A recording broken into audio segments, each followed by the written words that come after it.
कबहु काल ना व्यापी तो ही, सुमिरे सुभजे सुनिरंतर मोहि। प्रभु बचनामृत सुनि न अघाऊं,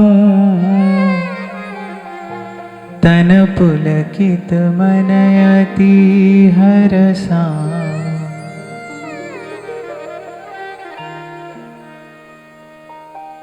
कल यही हमने चर्चा को विराम दिया था। मैं आपसे निवेदन कर रहा था कि कालक्रम में ऐसी घटनाएं बहुत कम घटी हैं जब प्रभु ने साधिकार किसी को कहा हो कि तू सब छोड़कर मेरा भजन कर। कोई अत्यंत अत्यंत अत्यंत सौभाग्यशाली जीव ही होता है जो भाव के इस धरातल पर पहुंचता है कि प्रभु स्वयं अपने श्रीमुख से पहले अपना स्वरूप बताते हैं, इस सृष्टि का सारा रहस्य उजागर करते हैं और फिर उसको कहते हैं कि परिहरि आस भरोसा सब, सबकी आशा भरोसा छोड़कर अब तू केवल मेरा भजन कर। तो धन्य धन्य धन्य हो गए काकभुसुंडी जी जब प्रभु ने कहा कबहु काल न व्यापी तो ही। कुछ दिन पूर्व भी मैंने आपको निवेदन किया था कि चींटी से लेकर ब्रह्मा जी तक ये सृष्टि और सृष्टि बनाने वाला सब काल भगवान की आज्ञा में ही रहकर अपना कार्य करते हैं। एक केवल निर्गुण और न्यारे प्रभु हैं जो काल को भी आज्ञा देने वाले हैं। एक वही है जो सबसे न्यारा है और मैं कहूंगा वही है जो सबसे प्यारा है। वही है जो समय को अपने अनुसार अपनी भृकुटी के संकेत से चलाता है, जो सबको आज्ञा देता है। कई बार हमने चर्चा की भाई शरण उसकी लेनी चाहिए जो समर्थ हो, शरण उसकी लो जो समर्थ हो, रक्षा करने में समर्थ हो, पालन करने में समर्थ हो, जो संबंध का निर्वाह करने में समर्थ हो। और एक भगवान ही है जिनको वेदों की ऋचाओं ने वो एक कहकर संकेत किया, जिसको नानक कहते हैं एक। वो जो एक है, जो सबसे न्यारा है, जो निर्गुण भी है, जो सगुण भी है और निर्गुण सगुण दोनों से न्यारा भी है, जो निराकार भी है, साकार भी है और इन दोनों से न्यारा भी है, जिसकी उद्घोषणा गीता जी में भगवान करे, ब्रह्मणो ही प्रतिष्ठा, मैं ही ब्रह्म की प्रतिष्ठा हूं, मैं ही ब्रह्म का आधार हूं। एक वही है जो तापत्रय विनाशाय, जो जीव को सदा सदा के लिए संस्कृति से मुक्त कर सकते हैं, ठौर दे सकते हैं, ठिकाना दे सकते हैं। इसलिए संतों ने सरल शब्दों में वेदों शास्त्रों के सार स्वरूप सिद्धांत को ही गाया है। साहिब तुम ही दयाल हो, कबीर करे तुम ही। वो ध्यान से सुनो क्या क्या कह रहा है संत। कह रहे तुम ही दयाल हो, तुम लग मेरी दौर, जैसे काग जहाज को सूझे और न ठौर। तो भगवान ने माया और काल से अतीत कर दिया श्री काकभुसुंडी जी को। इसलिए मैंने कहा ऐसी कृपा किन्हीं विरल बड़भागी जनों पर ही हुई है। या तो अर्जुन से भगवान ने कहा सब छोड़ मेरा भजन कर, या यहां काकभुसुंडी से भगवान कह रहे हैं सब छोड़ और मेरा भजन कर। और फिर काकभुसुंडी कहते हैं प्रभु बचनामृत सुनि न अघाऊं, तन पुलकित मन अति हरखां। सो सुख जानै मन अरु काना, नहीं रसना पै जात बखान। वो इतनी मधुर स्मृति है, काकभुसुंडी जी के मानस पटल पर वो स्मृति, वो क्षण, उसकी याद इतनी मीठी, इतनी मधुर है। और वस्तुतः वही तो उनके जीवन का अमृत है, वही उनके जीवन का माधुर्य है। वो जब प्रभु बात कर रहे थे, कृपा भरी दृष्टि से निहार रहे थे, और काकभुसुंडी कहते हैं कि वो जो सुख था ना, जो प्रभु बोल रहे थे और मैं सुन रहा था, सो सुख जाने मन और काना, वो सुख तो बस मेरा मन जानता है, मेरे कान जानते हैं, नहीं रसना पे जात बखाना। ये बड़ी विनम्रता पूर्वक आपको ये बात कह रहा हूं, इन्हीं संतों की कृपा है, इन्हीं संतों का प्रसाद है कि कभी कभी ऐसे कहते कहते मैं भी पहुंच जाता हूं किसी ऐसे भाव के निकट, बड़ा प्रयास करता हूं कि कहां से ऐसा शब्द ढूंढ कर लाऊं जो उस भाव को आप तक पहुंचा सकूं, पर कुछ ऐसा है जिसको वस्तुतः शब्द नहीं कह सकते हैं। अनुभव रूपम, उसको तो केवल गुरु कृपा से अनुभव ही किया जा सकता है। सब बात कहने के बाद काकभुसुंडी जी ने अंत में बड़ी विनम्रता पूर्वक यही कहा है कि भाई ये सब मैंने कह तो दिया है, पर मैं फिर भी कह नहीं पा रहा हूं। नहीं रसना पही जाई बखान, प्रभु शोभा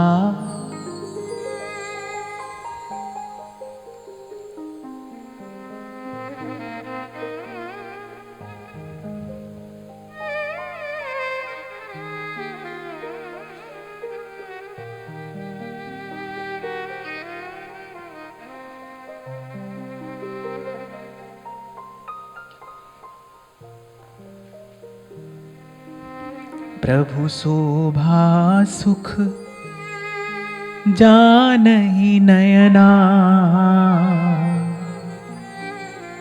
कहीं किमि सकहीं तिनहि नहीं बयान।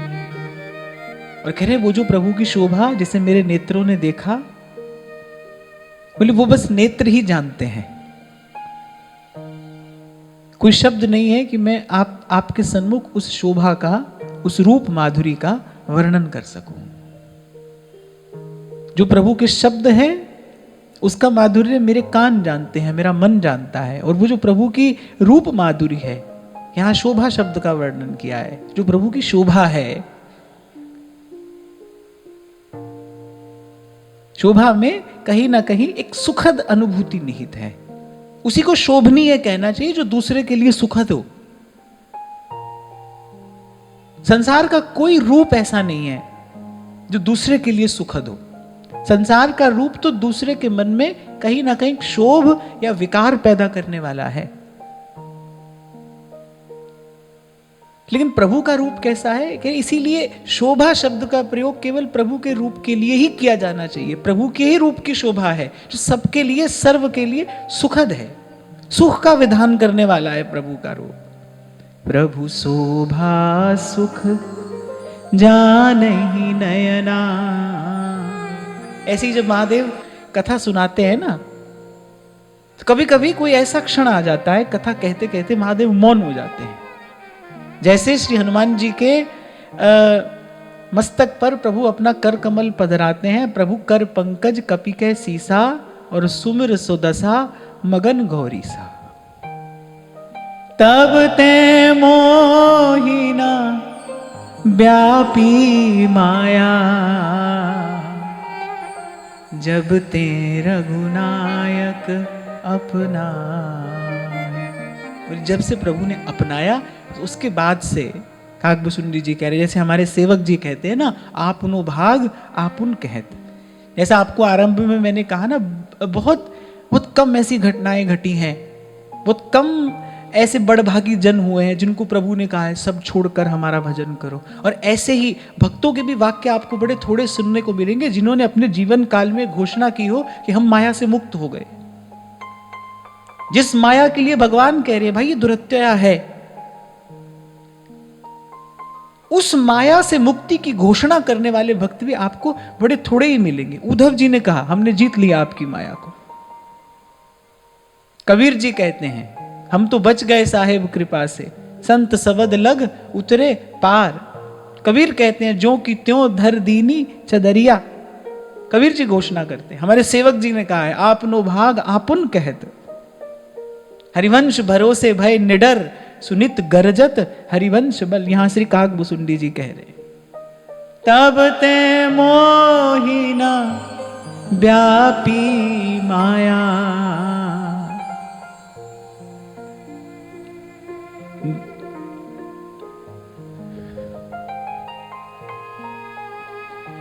जब ते रघुनायक अपना।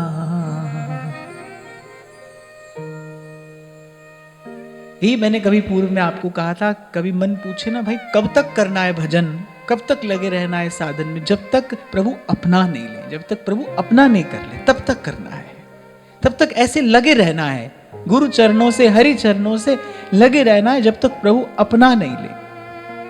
क्योंकि सच्चा सुख तो भाई प्रभु के अपनाने के बाद ही है, प्रभु अपनाए तो जीव के लिए सुख है, नहीं तो बहुत जन्म हम जन्म बिगाड़े और अब हूं बिगड़ पड़ेगी, बहुत गई थोड़ी रही और सो बीती जाए, वो भी जा ही रही है। तो कह रहे जब से श्री रघुनाथ जी ने अपनाया तब ते मोहि न व्यापी माया। यह सब गुप्त चरित में गावा, हरि माया जिमि मोहि न छावा। काकभूसुंडी जी ने कहा कि ये मैंने रहस्य की बात आपसे बताई है, कैसे भगवान की माया ने मुझे मोहित किया और कैसे मैं अनेक अनेक कल्प तक यहां से वहां से यहां भटकता रहा, और फिर कैसे कृपा सिंधु श्री रघुनाथ जी ने मेरे मस्तक पर अपना वरद हस्त पधराया और मेरे प्रपंच की निवृत्ति हुई। अब बड़ी गंभीर वार्ता आरंभ होती है। निज अनुभव अब कहूं खगेसा। एक एक शब्द आप बड़े ध्यान से सुनना, क्योंकि ये कोई कविता नहीं है, ये कविता नहीं है। बड़ी सुंदर बात कही थी सूरदास जी ने अकबर से। जब अकबर ने पूछा इस समय श्रेष्ठ कवि कौन है, सूरदास जी ने कहा मैं हूं। तो अकबर कभी कभी ऐसे अनादर सूचक शब्दों का प्रयोग भी कर देता था, तो उसने ऐसे ही किसी अनादर सूचक शब्द का प्रयोग सूरदास जी के लिए किया।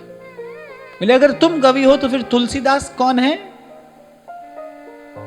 तो सूरदास जी ने कहा कि तुम अकबर नहीं, तुम गोबर हो। बोले तुलसीदास कवि नहीं है, तुलसीदास ऋषि हैं। जैसे ऋषि मंत्र का दृष्टा होता है ना, मंत्र का दर्शन करके फिर लोक मंगल के लिए उसका दान करता है। कह रहे ऐसे तुलसी कवि नहीं है, तुलसी ऋषि हैं। उन्होंने कविता नहीं कही है, उन्होंने मंत्रों का गान किया है। मानस में जो कहा गया है इसका एक एक शब्द मंत्र है। और जैसे मंत्र में एक शब्द क्या, एक मात्रा को भी आप यहां से वहां नहीं कर सकते, ऐसे ही तुलसी की मानस है। अब काकभूसुंडी जी कह रहे हैं, ये सब कथा कहने के बाद पहले श्री राम कथा सुनाई, फिर अपना अनुभव निवेदन किया, जो उनके साथ हुआ, जो उनके साथ घटा, सो काकभूसुंडी जी ने कहा। और अब कह रहे हैं निज अनुभव अब कहूं खगेसा, बिन हरि भजन न जाहि भले।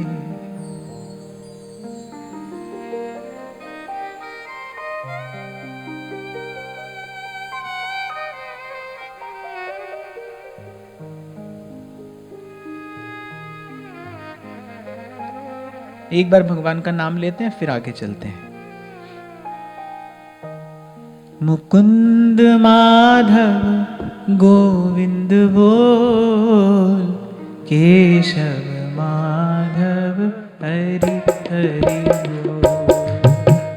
मुकुंद माधव गोविंद बोल, केशव माधव हरि हरि बोल। मुकुंद माधव गोविंद बोल, केशव माधव हरि हरि बोल। राम राम बोल,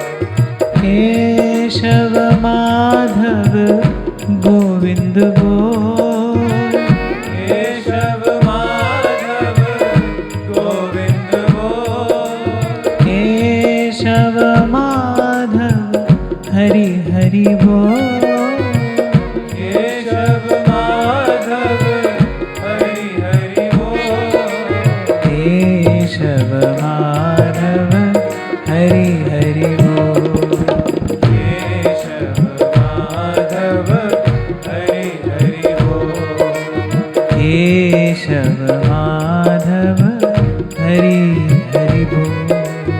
केशव माधव हरि हरि बोल।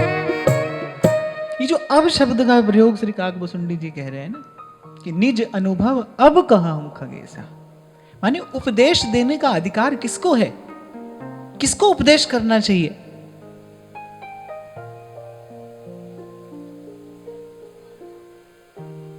जिसने सत्य का अनुभव प्राप्त कर लिया है उसी को केवल उसके उपदेश का अधिकार है। आप देखो भगवत कृपा का ऐसा दुर्लभ प्रसाद प्राप्त कर लेने के बाद बड़ी विनम्रता पूर्वक काकभूषुंडी जी कह रहे हैं, भाई अब हम आपको अपना अनुभव बताते हैं। निज अनुभव अब कहा हूं खगेसा। किसी से भी कुछ भी सुन लेने से लाभ नहीं होता है।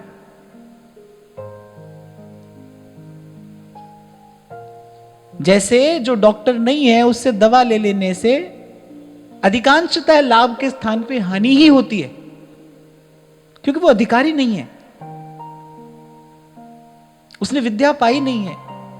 ऐसे ही सबसे पहले तो जिसने दीर्घ काल तक सत्संग नहीं किया है, क्योंकि तबई होई सब संशय भंगा जब बहुकाल करिए सत्संगा। तो कितना भी सुंदर दीपक क्यों ना हो, स्वर्ण का ही दीपक क्यों ना हो, और उत्तमोत्तम घृत उसमें क्यों ना डाला गया हो, मगर अगर उसकी बाती प्रज्वलित नहीं है,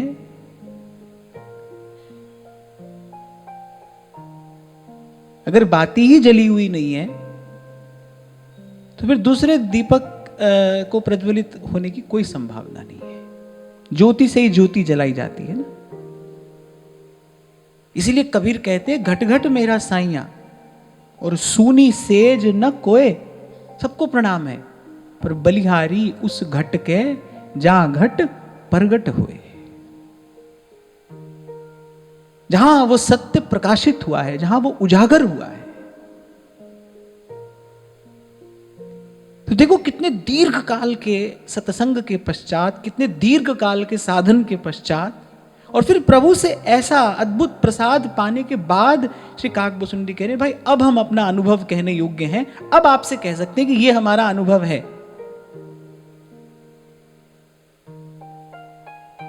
निज अनुभव अब कहूं खगेसा, बिन हरि भजन न जाहि कलेसा। बोलिए अंतिम सत्य है ये।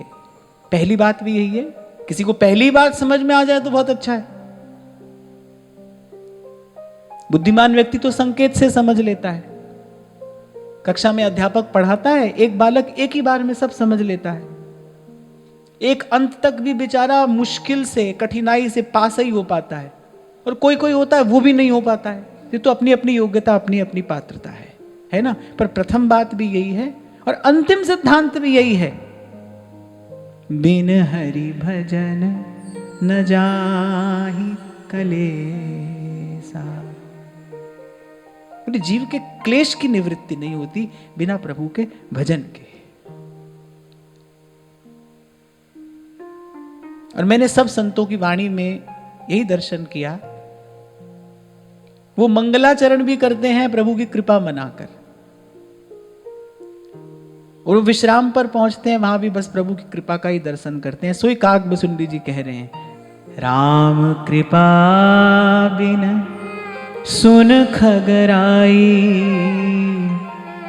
जानी न जाए राम प्रभुता।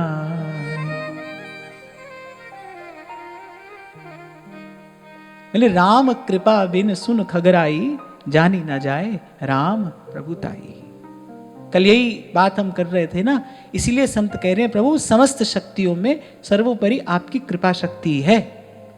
बस आपकी कृपा ही सबसे बड़ी है। जो कौतुक होता है वो आपकी कृपा से ही होता है। जीव किसी भी प्रकार, किसी भी काल में, किसी भी सामर्थ्य से प्रभु की ओर देखने का अधिकारी है ही नहीं, वो जाएगा ही नहीं। तभी श्रीमद् वल्लभाचार्य महाप्रभु ने कहा सर्वम कुर्वन्ति भगवंतम न भजन्ति। बोले सब करेगा, भजन नहीं करेगा, क्योंकि विमुख है, मायाबद्ध है। और विनय पत्रिका में गोस्वामी जी कह रहे हैं जो ही बांध है सोई खोले। इसने बांधा है वही खोलेगा। ये प्रपंच, ये विस्तार, इसका कारण क्या है? कल ही प्रभु ने काकभूषुंडी जी से कहा मम माया संभव संसारा, मेरी माया से ये सब संभव है। जिसने बांधा है वही खोलेगा। इसलिए कह रहे हैं राम कृपा बिन सुन खगराई, जानी न जाए राम प्रभुता। इसलिए रोज, हर रोज मैं आपके साथ एक बार स्मरण कर लेता हूं, सुख तेरा दिता लिए, सुख तेरा दिता लइए। प्रभु को भाएगा तो कोई प्रभु को भजेगा भाई। तुद पावे ता नाम जपा में। प्रभु को भाएगा तो कोई प्रभु की ओर देखेगा। श्री राधिका कृपा बिनु सबके मनन अगम्य, मन भी नहीं जा सकता उस ओर। यही माया का प्राबल्य है। इसीलिए भगवान ने दुरत्यया कहा है, माने जिसका पार पाया ही ना जा सके। उस दिन मैं आपको कह रहा था ना भाई, कभी कभी तो माया भगवान को मोहित करती है। जो भगवान की स्वमन मोहिनी माया है वो भगवान को मोहित करती है। और ब्रह्मा शंकर सब कह रहे हैं, बता रहे हैं, सारे संसार को बता रहे हैं, विपुल बार जही मोही नचावा। हमको जाने कितनी बार नचाया।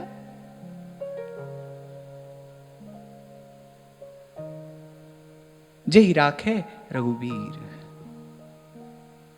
इसलिए कहा कि निज अनुभव अब कहूं खगेसा, बिन हरि भजन न जाहि कलेसा। ये जो अब शब्द है ना, ये ध्यान खींचता है मेरा। अब कह रहे हैं काकभूषुंडी जी भाई, अब हम अपनी बात कह रहे हैं आपको, अब हमारी बात सुनिए। और जैसे अभी आपको मैंने कहा ना, बुद्धिमान व्यक्ति संकेत से समझता है, ऐसे ही विवेकवान कौन है? जो श्रेष्ठ जनों के, गुरुजनों के, अनुभवी जनों के अनुभव से ही अपना कार्य सिद्ध कर ले। वो अनुभव से ही अपनी कार्य सिद्धि कर ले। अनुभव एक प्रकार से कमाया हुआ धन है। जैसे हमारे श्री नागरीदास जी कह रहे हैं ना, बिलसिए खसम को कमायो। अनुभव एक प्रकार से कमाया हुआ धन है। एक व्यक्ति है जो अथक परिश्रम करके कमा रहा है, एक व्यक्ति जिसको कमाया हुआ धन मिल रहा है। जैसे जैसे पुत्र को पिता की संपत्ति उत्तराधिकार में मिलती है, ऐसे ही मुझे लगता है भजन के मार्ग पर माता पिता तो ये संत ही है ना। एक साधक का पालन पोषण करने वाले तो ये संत है, मां भी यही है, पिता भी यही है।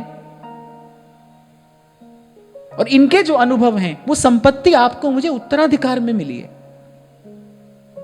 आप और मैं चाहें तो बस एक एक छोटे से अनुभव से अपने जीवन को प्रकाशित कर सकते हैं। और यहां तो वो अपना अनुभव कह रहे हैं जिनकी स्तुति महादेव कर रहे हैं। वो कह रहे हैं, ये पंक्तियां मुझे बड़ी प्यारी हैं। निज अनुभव अब कहूं खगेसा। जैसे समाप्त करते हैं ना जब किसी लंबी चर्चा को, फिर अंत में एक सार की बात कह देते हैं। जैसे कहानी के अंत में एक पंक्ति की एक शिक्षा होती है, मोरल, वो सारी कहानी का सार उसमें आ जाता है। ऐसे ही ये जितना संवाद काकभूषुंडी और गरुड़ के मध्य में हुआ है, ऐसे काकभूषुंडी जी ने एक पंक्ति में सारा सार समेट कर कह दिया। निज अनुभव अब कहूं खगेसा, बिन हरि भजन न जाहि कलेसा। राम कृपा बिन सुन खगराई, जानी न जाए राम प्रभुताई। बिना प्रभु की कृपा के जीव के मन में प्रभु को भजने का संकल्प ही स्फुरित नहीं हो सकता। इसलिए कई बार आपको कहता हूं, अनेक अनेक प्रकार से कहता हूं, भाई धन्यवाद करिए प्रभु का, हमारे जीवन में एक क्षण आए हैं, हमें चुना है प्रभु ने, हमको सद्मार्ग मिला है। कभी कभी तो बाहर का दृश्य देखकर मन भयभीत हो जाता है। मैं कल रात को भी किसी से कह रहा था कि प्रभु की कृपा का विचार करें तो फिर उसके गुण उपकार का पा सकूं नहीं पार। हमको तो ऐसा लगता है कि भाई प्रभु ने हमको एक प्रकार से एक दूसरा ही संसार बनाकर दिया है। हम ऐसे सुनते थे, संतों के मुख से सुना था कि जिसने श्री जानकी जी की निंदा की, प्रभु ने उसके लिए एक नए वैकुंठ की रचना कर दी, उसको एक नया लोक ही बनाकर दे दिया। मैं तो कई बार विचार करता हूं, भाई कभी बाहर का दृश्य देखते हैं और फिर अपने जीवन की उससे तुलना करते हैं तो हमको लगता है भाई हम भी श्री जी के कृपा लोक में ही रह रहे हैं, हमको भी ठाकुर जी ने एक ऐसा ही संसार बना के दिया है। कितनी कृपा है। वृंदावन धाम है, आते जाते संतों का दर्शन होता है, प्रसाद मिलता है, ऐसी सुंदर श्री जी ने व्यवस्था करके दी, नित्य कुछ हरि चर्चा होती है, भगवान के नाम का कीर्तन हो जाता है। तो मुझे लगता है भाई प्रभु ने कृपा करके ये न्यारी दुनिया ही हमारे लिए बना कर दी है। हम तो बस केवल अब इतना करें, जैसे ध्रुवदास जी कहते हैं, पग बाहर जिन देव, इससे बाहर देखना नहीं है, एक इससे बाहर देखना नहीं है। मैं तो आपको एक और बात अपने छोटे से अनुभव से कह रहा हूं, यद्यपि मैं अधिकारी नहीं हूं, फिर भी आपको मैं कह रहा हूं कि जब मन इधर उधर की दौड़ लगाता है ना, इन संतों के शब्द ही हैं जो उसको वापस टिकाने पर ले आते हैं। आपसे भी ज्यादा कठिन मेरा मार्ग है, मैं जिस मार्ग पर हूं वो आपके मार्ग से भी अधिक कठिन है, उस पर बहुत फिसलन है, कभी भी पांव फिसल सकता है। मैं आज आते आते भी यही बात कह रहा था कि कभी कभी मैं देखता हूं कि संतों को प्रणाम करता हूं ना, तो वो ऐसे हृदय खोलकर मुझे आशीर्वाद नहीं देते। उनको लगता है कि जैसे मैं भी साधु हूं, फिर मुझे मांग कर आशीर्वाद लेना पड़ता है, उनका हाथ उठाकर अपने सर पर रखाना पड़ता है कि भाई मुझे तो आपके आशीर्वाद की सबसे अधिक आवश्यकता है, क्योंकि मैं जिस रास्ते पर चल रहा हूं उस पर तो बहुत फिसलन है। एक आपका आशीर्वाद ही तो लाठी है, इसको टेक टेक कर हम आगे जाएंगे, हम आगे पहुंचेंगे। और उनके क्या, मुझे तो आप सबके आशीर्वाद की भी सदा आवश्यकता है, मेरे लिए रास्ता और कठिन है। तो मन कभी इधर उधर हो भी जाए, इधर उधर होने का अर्थ है मन में कोई ऐसा संकल्प उठने लगे, तो फिर संतों की बात संतों के शब्द ले आते हैं मन को टिकाने। फिर मैं याद कर लेता हूं, नहीं सकल बात घटते हैं घटो, मन की वृत्ति अनेक, बस वृंदा विपिन विहार रस, यह बढ़ो उर एक। सकल बात घटते हैं घटो। फिर ध्रुवदास जी के शब्द याद आते हैं, जब लग मन छाणत नहीं सब बातन को लोभ, तब लग ही उपजत नहीं युगल प्रेम की गोभ। फिर ध्रुवदास जी सिद्धांत की बात कहते हैं कि भाई जड़ नीके गए तब कछु चिंता नहीं। जब पेड़ की जड़ मजबूत हो जाती है तब चिंता नहीं है, लेकिन तब तक जब तक जड़ मजबूत नहीं हुई है, बोले तब तक तो उसका ध्यान रखना चाहिए। और फिर भजन कुंडलिया में ध्रुवदास जी ने कहा, बोले ऐसे रेखा खींच के और पग बाहर जिन देव। देखो श्री लक्ष्मण जी शेषावतार हैं, वो आचार्य हैं, वो रामानुज हैं, वो श्री राम के अनुज हैं ना, वो रामानुज हैं, वो भक्ति मार्ग के प्रवर्तक हैं, आचार्य हैं। उन्होंने एक रेखा खींची और श्री जानकी जी भक्ति भावना है, उसे कहा कि इससे बाहर नहीं जाना। संतों के मुख से तो मैंने ये सुना है कि गुरु की बात भगवान भी नहीं माने तो उनको कष्ट उठाना पड़ता है। लक्ष्मण जी ने समझाया था ये माया मृग है, स्वर्ण का हिरण नहीं होता। प्रभु गए, जानकी जी को बहुत समझाया कि भाई अच्छा ठीक है, अगर आपने अब प्रभु को भेज ही दिया है और मुझे भी उनके पास भेजने का हठ आप कर रही हैं, फिर कम से कम इस रेखा से बाहर तो आप पग नहीं धरना। फिर पग धरा। और फिर कोई कवि हृदय कहता है कि कितना दीर्घ काल तक प्रभु वियोग सहा, एक अवधि कटी रोते रोते, तब जाकर बात समझ आई सोने के हिरण नहीं होते। तब समझ में आई ये बात। यही तो एक कठिनाई है, बस इसी कोई तो साधना है। और तो बाकी सब आनंद ही आनंद है। प्रभु पल पल संभाल करते हैं, पल पल रखवाल करते हैं, ये तो और तो सब आनंद ही आनंद है। यही तो तप है, यही तो साधना है कि भाई कबहू मन इत उत चल जात। बस ऐसे ही संतों के शब्दों से बस मन को लाते रहिए, लाते रहिए। फिर एक दिन ऐसा आएगा, एक दिन ऐसा आएगा जब मन मान जाता है, जब मन सीख जाता है। देर सवेर एक घड़ी ऐसी आती है जब प्रभु अपना लेते हैं। और हो सकता है हम भी कभी कभी कह पाए, तब ते मोहिना व्यापी माया, जब ते रघुनायक अपना